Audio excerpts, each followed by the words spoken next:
rock had moved, and he didn't know exactly which rock it was.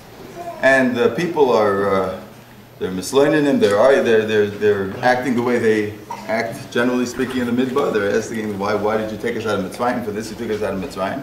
So Moshe Rabbeinu hits the rock. Now, it was not such an unlikely choice, because HaKadosh Baruch Hu told him to take the mata, and the first time that he had brought forth the water from the rock, he had hit the rock.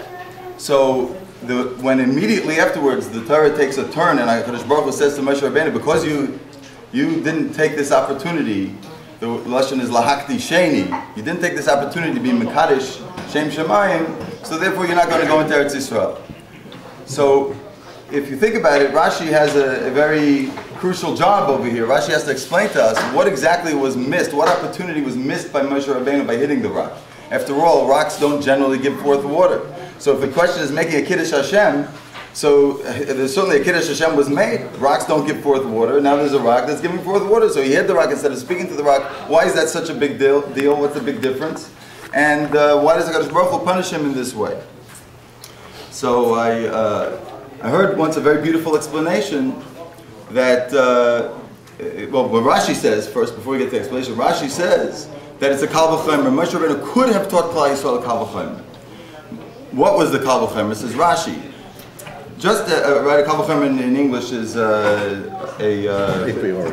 Well, a priori is not English, but it's how much more so, right? It's a how much more so, right? If the rock is which doesn't have any needs, doesn't speak and doesn't listen, doesn't have any needs, and the rock would just simply listen to the word of HaKadosh Baruch Hu and give forth water, so how much more so we should just listen to the word of HaKadosh Baruch Hu and do what HaKadosh Baruch Hu tells us to do.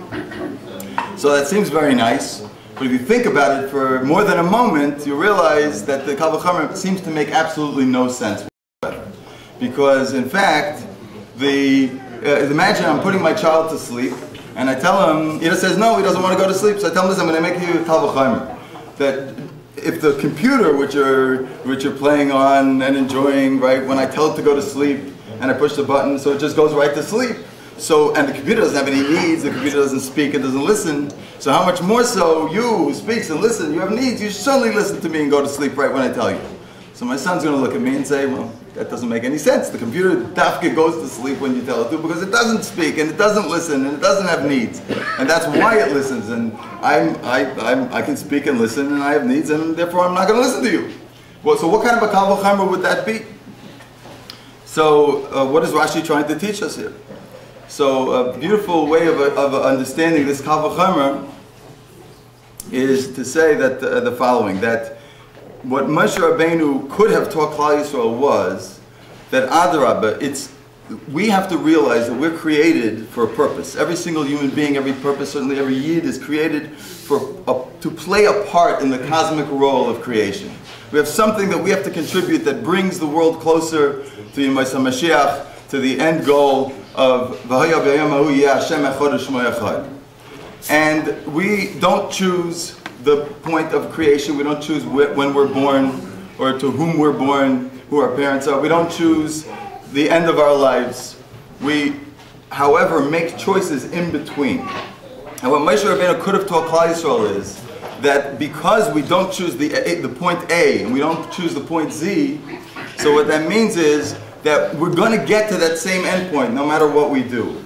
And our choices are just going to determine how we experience the journey, right? And our choices, therefore, we should therefore, so just as a rock which doesn't speak and doesn't listen, doesn't have needs, but it just simply listens to the word of HaKadosh Baruch Hu, and therefore it gets to the end goal of giving forth what HaKadosh Baruch Hu wants in a very simple way. How much more so we as human beings who have the capacity to speak and to listen and to think, and we have the ability to be conscious human beings and understand life, we should certainly choose to just simply listen to the word of HaKadosh Baruch Hu and listen, and therefore we'll get to the end goal in a much more easy way. What's amazing about this understanding is that this story actually illustrates this point, because Moshe Rabbeinu in this particular encounter was told by HaKadosh Baruch Hu, speak to the rock, and therefore by speaking to the rock you'll teach Klal Yisrael this lesson, that it's easier just simply to listen to the word of Hashem. And Moshe Rabbeinu makes the wrong choice, and he chooses to hit the rock instead of speaking to the rock. So therefore, says HaKadosh Baruch Hu, because you didn't take this opportunity, lahakti sheni, to be mekadosh my shame, and you didn't teach this lesson to Klal Yisrael, therefore your journey is going to be different. You're not going to go into Eretz Yisrael. Yet from the very same action that Moshe Rabbeinu took in hitting the rock, instead of speaking to the rock, here we are talking about this Rashi and learning that same lesson that he should have taught by speaking to the rock. So the idea is that no matter what you choose, what HaKadosh Baruch Hu wants from us is going to happen. Whatever we choose, HaKadosh Baruch Hu is still going to get from us what he wants from us. Moshe Rabbeinu was supposed to teach this lesson. He made the wrong choice, which therefore at that moment he didn't teach the lesson. But the end goal is, at the end of the day, he teaches the lesson anyway through the very same action, the very same mistake teaches the same lesson. Because we're able to learn this Rashi and learn this Pshat and understand it. I think that in general in life, I know Yehuda for a few years. I know the Kala for less time. Well, I really know her for a longer time. But in terms of as coming as an adult, right, as family. But I'm saying that there's a little child that I remember, occasionally seeing at Simchas.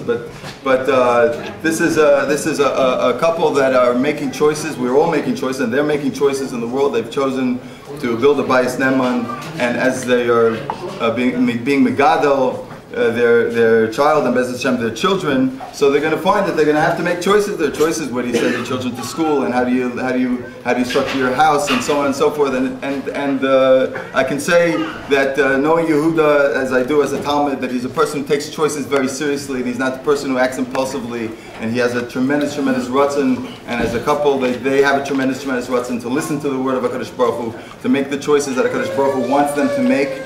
And by doing so, Be'ez Hashem, they'll be able to follow the easy path to the end goal, which is, of course, to be Mekadesh Shem Shemayim, which is, of course, to be Mechazek and to give nachas to their family and to all of Klal Yisrael. And by so doing, they'll play their role, Be'ez Hashem, as will their children, in the cosmic goal of bringing Klal Yisrael to the Yemais HaMashiach, to the day of V'haya B'yamu Yeh Hashem Echad Shmo Echad. May it be, Be'ez Hashem, something that we can get to, an end goal that we can get to and experience. B'mheir v'yameinu. Amen.